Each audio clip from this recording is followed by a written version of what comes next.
momento de conocer la información financiera en Mercados en Perspectiva con Juan Musi.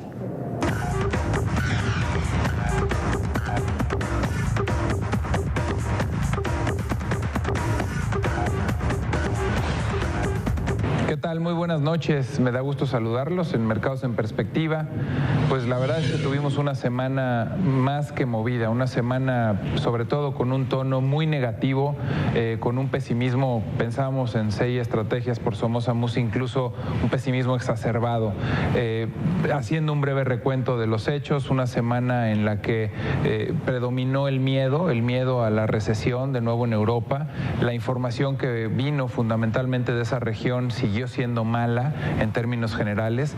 Quizás no hay muchas sorpresas cuando uno habla de la información que venía de Francia, de España, de Italia, pero lo que ya no le gustó al mercado e incluso propició o propagó que este miedo se convirtiera en terror, pues fue que Alemania empezó a reportar cifras negativas, cifras constantemente por debajo de lo que estaba esperando el mercado, y Alemania pues durante toda la crisis europea, durante lo peor incluso de la crisis europea, fue quien mantuvo de alguna forma cierta estabilidad y cierta fortaleza económica. Entonces, ver a Alemania reportar consistentemente negativo y por debajo de lo que estaba esperando los analistas, pues generó un efecto de miedo, un efecto de pánico, que simplemente complementó lo que ya decía la semana pasada la señora Christine Lagarde, la presidenta del Fondo Monetario Internacional, que ya había anticipado que el crecimiento global y que las condiciones de crecimiento para la economía del mundo en el 2015 iban a ser menores, ¿no? Entonces, eso fue lo que predominó. No ayuda en nada tener este brote de ébola, esta epidemia que pues cada día también ha cobrado más fuerza. Y el tema ahí, concretamente, mucha gente nos pregunta, bueno, ¿qué tiene que ver una enfermedad con los mercados financieros? Pues porque si esto se propagara o se propiciara, pues de alguna forma implicaría que mucha gente tendría que dejar de salir o acudir a sus puestos de trabajo. Esto evidentemente tendría una cuota y un impacto en las economías, y pues esta incertidumbre de hasta dónde pueda llegar o hasta dónde pueda propagarse el virus, pues evidentemente también no abona.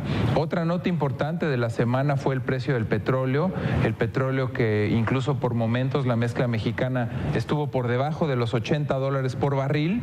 Esto es una preocupación no solo del mundo, pero también hay que apuntarlo así, una preocupación de México, porque resulta que el presupuesto de ingresos que se está elaborando en estos días contemplaba en una forma inicial que el precio al que íbamos a vender petróleo el año entrante era sobre $82 el barril. Ya hoy, en estos momentos, el precio del petróleo está por debajo de ese objetivo. ¿Qué va a pasar? Bueno, pues que muchos recursos que seguimos captando por ahí, incluso pues sabemos bien que nuestra estructura fiscal contempla que Pemex nos aporte mucha de esta recaudación, pues evidentemente vendrá de la venta de petróleo. Si el precio del petróleo está por debajo de lo que se ha pronosticado, pues evidentemente va a generar un boquete que se tiene que cubrir de alguna forma. ¿De qué forma pensamos que se puede cubrir? Pues fundamentalmente recurriendo a mayor emisión de deuda. En pocas palabras, quizás el año entrante tengamos que tener un mayor déficit, tengamos que endeudarnos un poco más. Aquí la mala noticia con respecto también a los precios del petróleo es que con el escenario global como está, pues no se ve realmente que el petróleo pueda subir su precio en el corto plazo. Y es como todo, ¿no? No nos conviene tener inflaciones muy altas, pero tampoco nos conviene tener inflaciones bajas o deflaciones. No nos conviene tener un tipo de cambio, y ahorita voy a eso, con un peso muy fuerte o con un peso muy débil. Pues tampoco nos conviene tener un petróleo ni muy barato ni muy caro. Hoy está más barato que caro, incluso está muy pegado a sus costos de producción, y pues evidentemente esto es una preocupación porque viene la reforma energética, y bueno, pues esto tendría que tomarse en cuenta como variable, aunque pues el negocio del petróleo son negocios de muy largo plazo, 20 o 30 años quizás.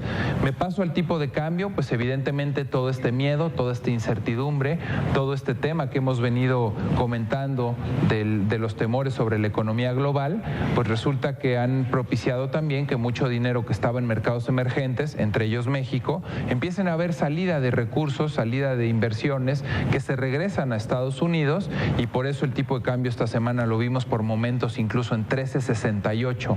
Si mal no recuerdo, en la madrugada del jueves estaba a 13.68 el tipo de cambio. Los mercados financieros esa jornada por momentos estuvieron 2% abajo, el día anterior también lo habían estado. Pues evidentemente vamos a ver muchísima volatilidad. Luego el tipo de cambio regresó, pero también de nuevo muy errático, muy incierto, y aprovecho para decirles, pensamos que el tipo de cambio va a cerrar el año sobre los 13.20. El movimiento que estamos viendo hoy en materia de tipo de cambio y de mercados bursátiles pues tiene todo este miedo de por medio de lo que está pasando en la economía global. Sin embargo, creemos que estamos muy cerca de tocar fondo, o tocamos fondo en la semana. ¿Qué nos gusta? Pues nos gusta pensar que el tipo de cambio más bien a precios de 13.60 es más bien venta de dólares que comprarlos, y también pues ya se ponen atractivos muchos mercados bursátiles, sobre todo los norteamericanos, que con la actividad que tuvieron esta semana pasada, borraron todas las utilidades que ya traían en el año. Comentarles brevemente también, en la agenda hay eventos importantes la semana entrante, sobre todo que vamos a ver en Europa, de nuevo la inflación, y digo sobre todo porque evidentemente hoy es el mayor foco de preocupación, y también vamos a tener información de crecimiento del PIB, de crecimiento económico de China. Honestamente no pensamos que venga muy bien la información de China, va a venir en línea con el 7 o 7,5% que pronosticamos puede crecer, pero esto es mucho menor a lo que esperábamos de China. Recomendamos sin duda tener calma ante esta situación. Creo que los eventos se han extrapolado, se ha dramatizado, incluso ha habido momentos incluso de pánico en la semana, pero ya salió también la Reserva Federal en voz de la propia presidenta, y quizás algo que alienta muchísimo, y con esto me despido, es que los reportes de las empresas norteamericanas y la información que proviene de Estados Unidos fundamentalmente sigue siendo fuerte, sigue siendo buena. Esto es bueno para la economía más importante del mundo, que es la norteamericana, pero también es bueno para México, que es su principal socio comercial. Gracias, nos vemos la semana entrante aquí en Mercados en Perspectiva. Muy buenas noches.